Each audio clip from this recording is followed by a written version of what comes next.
My name is Scott Solombrino, and I am the Chief Operating Officer and Executive Director of the Global Business Travel Association, coming to you today live from Calgary, Canada at the GBTA Canada Conference. And with me today, I have Ken Nicol-Lane, the Managing Director of Newland Chase. Ken, great to see you. Thanks so much. Good to see you again, Scott. What a great event. Phenomenal. Turnout's been amazing, right? Are you surprised at the turnout? Yeah, it's almost double last year. It is right? double last year. I know. It's really incredible. No, it's good. And I could not be more happy for everybody up here in Western Canada because they're getting the attention they so deserve.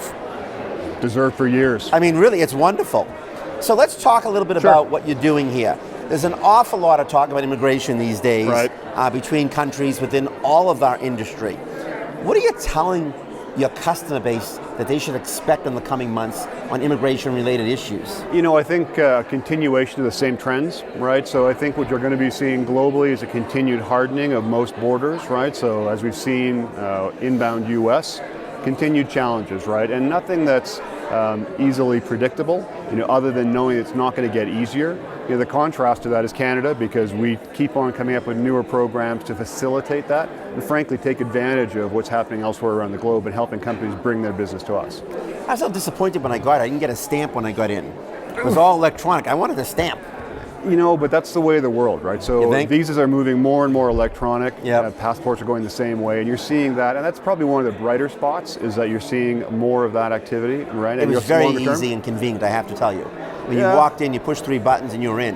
And so that's pretty impressive. But one thing we are seeing is that even though Canada is generally easier, as the US gets a little tougher, we find that we got a reciprocal hardening here. So, we're still cautioning our people to be, very well educated about how they're coming into our country, right? And being careful about the language they're using when they are coming in. What are the biggest concerns that you have on the Canadian side for global buyers?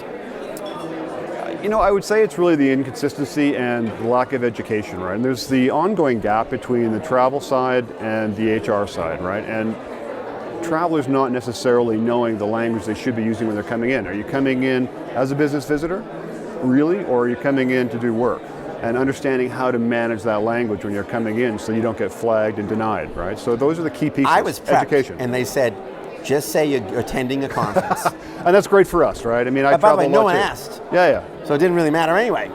You got lucky. You came in during business hours, right? I did. Right, okay, so you came in probably between a Tuesday and a Thursday? Yeah. Right, so if you come in outside that in Canada, you're probably going to have more challenges because it's not normally the A team, and in a lot of cases they're actually questioning more in those times and just simply refusing to take action. I grew up in a simpler time because I grew up in Boston. Yeah. And we would spend a lot of time in Montreal, and we used to just take our birth certificates at 14 years old and get on Greyhound and drive and go to Montreal, and nobody ever asked the question. Yeah, that's not the current world. Yeah, the world has changed, which is really, really sad.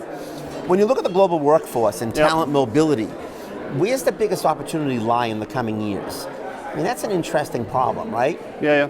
And for me, it's hard not to be bragging on our country, but Canada really remains, one of the key bastions in terms of opportunities for companies as they're building their workforce. So one of the things we talk about a lot is the challenges inbound US for global companies, particularly around the H-1B situation. Well, great opportunities around that are to use Canada as a location to build up your business travel back and forth, and then use the TN agreements to get into the US, right? So I would say that going forward, Canada remains a really strong opportunity. Mexico is also a good opportunity in a lot of respects.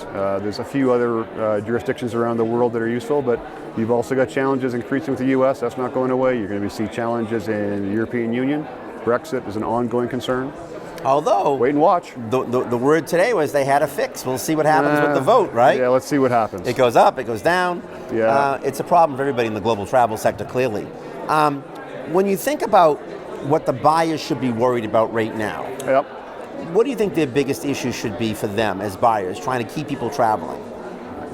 For me, I really, I was thinking about this last night, and one of the things that I think would be a key consideration for most buyers is to make sure that when you're dealing with a provider such as ours that's doing immigration and visa services worldwide as part of your program, I think you really need to be asking strong questions to those providers about the depth of knowledge they have and how current that knowledge is around borders, understand what their coverage is and the volumes, right, so they can keep you up to speed in terms of the trends that are happening in the marketplace. Because honestly, things change overnight, they're not necessarily published, and the only way you're going to know that is if you're a firm like ours, where we have a ton of travelers through those ports of entry, we can give you a very clear indication of what we're actually seeing, because we're moving those kind of volumes around the world. So education is a really key piece in dealing with firms that have that capability internally. I want to thank you so much for coming today. I enjoyed our time together.